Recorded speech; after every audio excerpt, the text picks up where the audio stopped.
أعوذ بالله من الشيطان الرجيم بسم الله الرحمن الرحيم. Syaitan mau berusaha kita takut kepadanya. Saya kasih contoh begini. Kalau ada satu rumah, di rumah itu pernah ada orang bunuh diri, gantung diri. Kira-kira, tapi jawab jujur ya. Ada yang mau beli rumahnya nggak? Hah? Bapak-bapak mau katanya. Kalau ada orang bunuh diri, jelas rumahnya bagus. Ya, kemudian bunuh diri, ada yang mau beli nggak? Umumnya orang bilang di jemaah pengajian saya enggak, di sini juga ada yang bilang enggak, yang lainnya diam. Allahu alam, ini diam karena mau beli atau tidak. Ini susah diterka orang kalau diam. Hadir di sini pikirannya atau enggak, nggak tahu. Yang jelas orang banyak tolak. Saya tanya kalau di jemaah pengajian saya, kenapa bapak ibu tolak? Coba jawab di sini, kenapa ditolak? Hah? Kenapa nggak mau beli rumah yang ada orang bunuh diri? Hah? Saya nggak dengar. Takut. Itu jawabannya. Karena takut. Ini yang sedang kita bahas nih. Syaitan mau membuat takutnya manusia teralih dari takut kepada Allah kepada takut kepada dia. Ini kalau ada syaitan di masjid ini marah sama saya, tapi nggak apa-apa. Saya mau bongkar kedoknya. Setelah ini nanti kalau ada rumah dijual bunuh diri biar 100 orang beli. Apalagi kalau murah. Baik, simpan dulu contoh ini. Contoh yang kedua, contoh lain ini. Tapi hampir mirip lah. Ada satu rumah dibunuh sekeluarga oleh perampok. Tadi kan dia bunuh diri sendiri, ini dibunuh. Mau beli nggak? Hah? Sama aja. Kenapa? Takut. Takut sama apa coba? Saya mau tanya. Hah? Takut sama apa? Ruh gentayangan. Ini keyakinan di Indonesia. Ruh gentayangan. Nih, ambil dari saya siang ini. Dalam agama kita dijelaskan tidak ada ruh gentayangan. Nggak ada itu. Dusta. Nggak ada ceritanya kuburan terbuka pocongnya keluar. Nggak ada ceritanya itu pocong bisa jalan-jalan kutuk-kutuk rumah. Orang di kamar mandi di kloset ada yang tarik tangannya. Dan beragam macam khurafat. Semua itu dusta. Tidak ada. Sama sekali nggak ada. Saya jelaskan satu persatu, pelan-pelan diikutin. Saya datangkan dulu dalilnya. Dari mana dalilnya Ustaz? Kalau tidak ada ruh gentayangan. Hadis Bukhari, hadis sahih. Hadis yang panjang, saya ringkaskan. Waktu Nabi SAW selesai mengubur jenazah salah satu sahabatnya. Lalu beliau di kuburan Baqi di Madinah. Lalu beliau berkhutbah, berceramah di atas kuburan sambil berkata, kalau orang mukmin meninggal dunia, siapa orang mukmin ini? Orang yang sudah menggabungkan antara rukun Islam sama rukun iman. Salat, Allahu Akbar, tahu Allah lihat dia yakin, beriman dengan itu, tahu ada malaikat yang catat, tahu nanti dengan ini dia masuk surga. Kalau antum masih salat, Allahu Akbar, Allah ada nggak ya? Malaikat catat nggak ya? Ini ada pahalanya nggak ya? Ini masih muslim, belum mukmin. Muslim itu di bawahnya mukmin. Kalau dia sudah gabungkan rukun Islam sama rukun iman, di atas lagi levelnya, itu namanya mukmin. Semua mukmin pasti muslim, tidak semua muslim itu mukmin. Itu penting. Makanya gabungkan keduanya. Sudah syahadat, udah sholat, udah zakat, udah puasa Ramadan, udah haji, diikuti dengan yakin iman kepada Allah, iman adanya malaikat-malaikat, iman adanya kitab-kitab, rasul-rasul, hari kiamat yang akan kita terima nanti amal surga atau masuk neraka kalau berbuat salah, naudzubillah. Maka dan diikuti dengan yang keenam, takdir Allah baik dan buruk. Itu baru dikatakan mukmin. Kata Nabi SAW, kalau orang mukmin meninggal dunia, maka akan datang kepadanya 3 sosok malaikat. 2 malaikat rahmah, kasih sayang di kiri kanannya, yang membawa kain kafan dari surga. 1 malaikat maut di ubun-ubun kepalanya. Malaikat maut ini berkata, wahai jiwa yang baik, kembalilah kepada pengampunan Tuhanmu. Maka kata Nabi SAW, ruhnya keluar dari tubuhnya lebih mudah daripada air dari mulut kendi, cepat sekali. Belum sesaat keluar, ditangkap oleh malaikat rahmat, dibungkus dengan kain kafan dari surga, dibawa ke langit. Begitu menembus 7 lapis langit, 1, 2, 3 sampai 7 lapis langit di atas kepala kita ini, ditembus oleh malaikat tadi. Semua malaikat di langit berkata kepada malaikat rahmah yang membawanya, siapa orang ini, siapa ruh ini? Maka malaikat rahmah mengatakan, ini fulan bin fulan, namanya yang paling baik di dunia. Lalu malaikat-malaikat itu berkata di langit semua, semoga Allah membuat ruh ini lewat di sisi kami. Kenapa? Kata Nabi SAW, karena ruh itu mengeluarkan bau lebih wangi daripada bau kasturi. Semoga kita insya Allah ini. Maka malaikat mengatakan fulan bin fulan. Sampai di langit ke-7 terdengar suara dari langit berkata, catatkan hambaku ini. Allah Subhanahu Wa Taala berkata, catatkan hambaku ini sebagai penghuni surga dan kembalikan dia di dunia, karena di sana saya ciptakan, di sana pula saya akan bangkitkan. Dikembalikanlah ruhnya bersama jasadnya, diantar oleh kerabatnya kembali ke bumi lagi. Begitu masuk, kata Nabi SAW, dan kerabatnya atau pengantarnya jalan 3 langkah dari kuburan, langkah 1, 2, 3 masih didengar telapak kaki sendal mereka. Setelah lewat dari itu, maka sudah tidak lagi datang Munkar dan Nakir mendudukkan dia, menanyakan siapa Tuhanmu, siapa Nabimu, apa kitabmu. Maka kata Nabi SAW, kalau dia orang mukmin, Allah menyebutkan dalam Al-Quran, yuthabbitullahu alladhina amanu bil qawli tsabit bil hayatid dunya wa fil akhirah. Allah akan tetapkan di lisan orang-orang yang beriman untuk menjawab. Kayak kita sekarang, kenapa ke masjid, kenapa pakai jilbab, kenapa puasa, kenapa zakat. Kita kalau belajar agama punya jawabannya. Dan juga di akhirat, dalam ayat ini, maksudnya di akhirat jawab pertanyaan dari Munkar dan Nakir. Maka dia jawab, Tuhanku Allah, Nabiku Muhammad, kitabku Quran. Kemudian setelah itu kata Nabi SAW, malaikat membukakan untuknya pintu neraka. Siksaan, orang dicincang, orang dipotong, orang dibakar, teriakan yang luar biasa, api yang berkobar-kobar, dia ketakutan. Kata malaikat, lihatlah dari apa Allah selamatkan dirimu. Kalau kau dulu tidak beriman, kau akan masuk sini. Ditutup, dibuka pintu surga, dayang-dayang, permadani, pemandangan yang indah, kebun-kebun, wah luar biasa. Dia kagum. Malaikat bilang, ini tempat kau sekarang, karena kau beriman, ini tempatmu. Maka dia pun berdoa berkata, ya Allah, cepatkan waktu karena aku ingin masuk ke dalam surgaku. Lalu datang di sebelahnya orang yang tampan, bajunya bagus, penampilannya menarik, wangi. Sampai jenazah ini bilang, siapa kamu ini? Sungguh sempurna ciptaan Allah pada dirimu. Maka dia berkata, yang datang ke sebelahnya ini, saya amal solehmu yang akan menemani kau sampai hari kiamat. Maka yang menemani kita di kuburan adalah sholat kita, puasa kita, ini hadir majelis ilmu, tutup aurat, itu yang menemani nanti. Lalu kemudian kata Nabi SAW, Allah lalu berfirman kepada para malaikat, bentangkan kuburannya seluas pandangan matanya dan bentangkan jalannya ke surganya setiap pagi dan sore, sehingga dia selalu nikmatin surganya dari jauh, melihat saja sudah luar biasa bagi dia. Maka jadilah kuburannya taman dari taman surga. Sebaliknya kata Nabi SAW, kalau orang fasik dan orang kafir, fasik dan kafir. Fasik itu sudah saya bilang, muslim tapi banyak dosanya, tidak sempat taubat sebelum meninggal. Ini proses matinya sama dengan orang kafir, tidak ada bedanya. Kata Nabi SAW, akan datang kepada mereka atau kepadanya 3 malaikat. 2 malaikat azab, penyiksa, yang bawa kain kafan dari neraka, duduk di kiri kanannya. Dan malaikat maut diubun-ubun kepalanya sambil berkata, wahai jiwa yang busuk, keluarlah kepada murka Tuhanmu.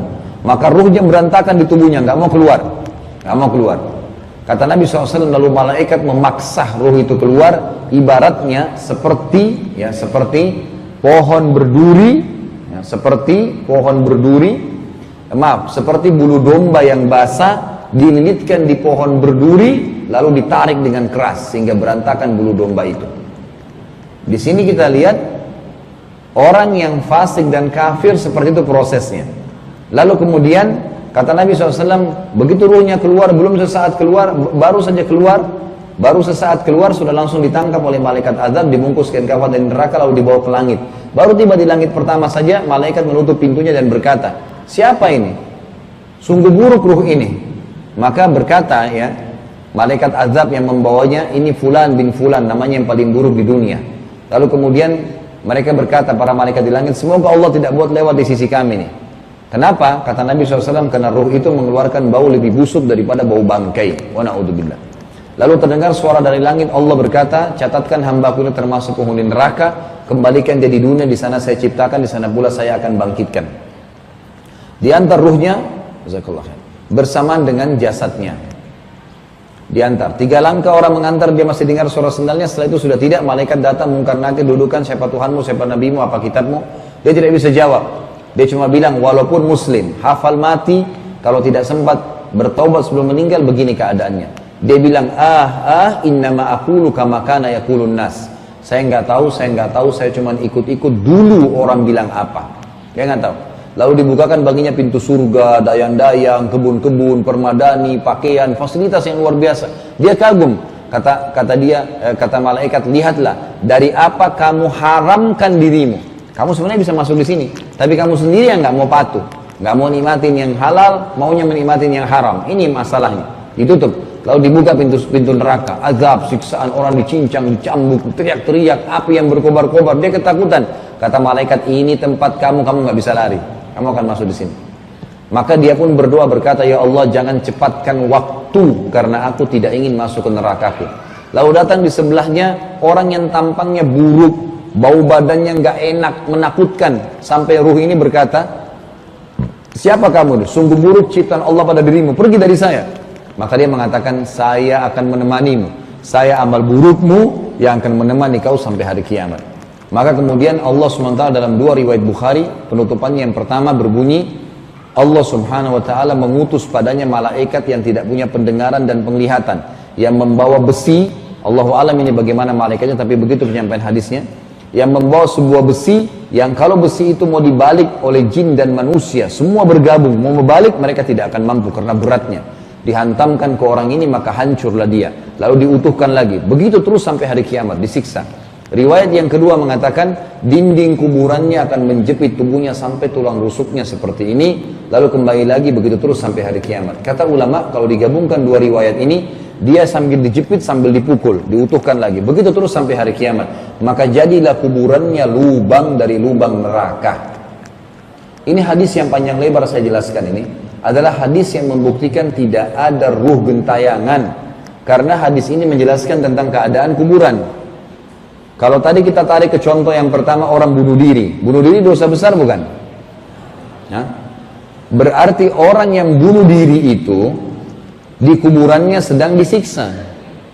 Nggak ada waktu keluar gentayangan ganggu orang, nggak ada. Ini soalnya sinetron dan film di Indonesia ini luar biasa perusakan akidah, luar biasa. Walaupun diceritakan tentang kisah-kisah kiai, wali songo dan semua khurafat. Bisa terbang, bisa naik di awan, bisa ini, bisa itu, yang tidak masuk dia, tidak ada dalam sejarah manusia, nggak ada, gitu kan? Tapi dibuat begitu, bisa membesar lah, bisa berubah jadi hewan lah dan macam-macam. Ini semua khurafat, nggak benar, gitu kan? Kita sudah tahu fitrah manusia itu ada dan alami, histori manusia berjalan dari zaman Nabi Adam alaihissalam sampai hari kiamat, nggak akan berubah itu. Tetap mereka lapar, makan, tetap mereka minum, mereka takut, takutnya juga sudah jelas-jelas semua alami, dan Allah sudah mengajarkan kita bagaimana menangani semua itu. Orang yang tadi dibunuh satu keluarga, contoh yang kedua, mereka semua mati syahid kalau muslim. Karena dibunuh dalam kondisi apa? Terzalimi. Perampok datang ke rumahnya dibunuh. Berarti orang tadi sekeluarga, contoh kedua yang mati sekeluarga itu mati syahid. Mereka lagi nikmatin kuburannya, taman dari taman surga. Nggak ada dia keluar gentayangan ganggu orang. Jadi semua itu khurafat. Tinggal pertanyaan, Ustaz, saya beli rumah tapi di belakang rumah saya ada suara cangkul bunyi malam-malam. Di atas atap saya ada suara bayi menangis. Dari mana? Itu permainan syaitan. Yang gampang tinggal diusir. Syaitan ini jangan dipanggil. Kalau datang diusir. A'udzu billahi minasyaitonir rajim. Aku berlindung kepada Allah dari syaitan yang apa? Salah terjemahnya, bukan terkutuk. Rajim itu rajam, dilempar. Jadi ar-rajim itu yang dipanah dengan panah api kalau dalam agama. Dipanah oleh malaikat. Allah nggak buat syaitan kelihatan, dia cuma bisa bisikin kita, dan Allah mudahkan kita, bukan kita yang hadapin, malaikat. Sedikit merasa nggak enak, a'udzubillahi minasyaitonir rajim. Masih ada 2 kali, cuma 3 kali, hilang semua tuh. Gampang sebenarnya. Jadi saya kasih pemahaman begini, insya Allah mulai sekarang sudah berubah, nggak ada takut lagi. Kalau ada rumah tadi orang yang bunuh diri itu, misal pagarnya panjangnya 10 meter, kita begitu lewat 1 meter pertama, itu syaitan di situ kerumun semua. Itu yang bunuh diri itu perempuan, matanya belalak, rambutnya panjang, hidung darah keluar dari hidungnya. Wah, macam-macam digambarkan sama dia. Kalau kita takut ya, kepada syaitan dan bisikannya dalam hati itu, maka nanti ya dia akan menjelma, dia bisa menjelma seperti apa yang kita bayangkan. Kalau kita balik ke sana kena takut, lihat benar tuh perempuan yang rambutnya panjang, belalak dan seterusnya.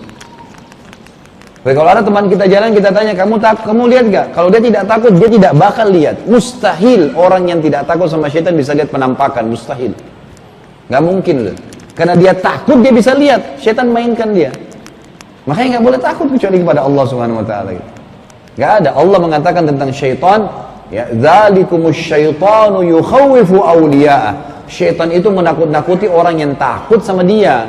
Fala takhafuhum. Jangan pernah takut sama syaitan-syaitan itu. Wa khafuni, dan hanya takut kepadaku in kuntum mu'minin, kalau kalian benar-benar beriman. Allah katakan dalam Al-Qur'an gitu kan. Jelas. Jadi sekarang kita harus tahu tidak boleh takut lagi sama syaitan. Makin banyak ya orang yang takut, makin jadi tuh. Misal kayak di Indonesia ini sering ada kampung-kampung, nanti untuk ke kampung sana lewatin kali ada jembatan. Sudah mulai tersebar isu, oh di bawah itu ada nenek-nenek kalau malam. Satu orang takut. Makin banyak orang takut, makin banyak yang lihat tuh. Benar-benar nanti ada baju putih nenek-nenek. Itu semuanya orang takut. Kalau orang yang berani lewat, kalau orang beriman yang akidahnya benar lewat, setannya yang lari. Itu yang terjadi di Umar radhiyallahu anhu. Setan lari karena itu. Orang-orang beriman kalau datang, setannya pada lari semua, nggak berani. Tahu ini orang bahaya. Ini bisa bacain ayat, bisa apa, bisa bahaya buat saya. Baca a'udzubillahi minasyaitonir rajim, malaikatnya datang menyerang tuh setan, dibunuh. Kata para ulama, makna ar-rajim artinya malaikat memanah setan-setan yang sedang mengganggu manusia, minta tolong kepada Allah itu dengan panah-panah api. Dipanah dia. 10 malaikat yang datang. Dikejar, bukan tugas kita lagi. Jadi syaitan berusaha mengalihkan takut itu kepada dia. Jadi kita nggak boleh takut. Memang nggak boleh takut. Insya Allah kita duduk di sekitar kuburan kah, tidur kah, nggak ada ceritanya tangan tarik-tarik orang. Yang gigit kita paling sebutnya kuburan. Jadi tidak ada urusannya sama sekali. Kuburan dijelaskan dalam agama Islam apa? Orang-orang yang mati, yang sudah ke alam barzah, yang butuh kepada kita. Kita yang memberikan kepada mereka doa, memohon ampun. Pernah nggak? Kalau pernah belajar masalah akidah ya, tidak ada dalam masalah akidah kita tuh kita bisa minta-minta di kuburan, bahkan dikatakan syirik, ya kan? Minta nggak boleh, apalagi takut, lebih parah lagi, nggak boleh takut, nggak boleh sama sekali takut. Kalau memang ada ruh-ruh gentayangan seperti yang dibilang itu di Indonesia ini, ada orang makan manusia tidak apa-apa tuh, tidak mati-mati, nggak apa-apa, nggak diganggu, nggak apa, gitu. Itu semua permainan syaitan.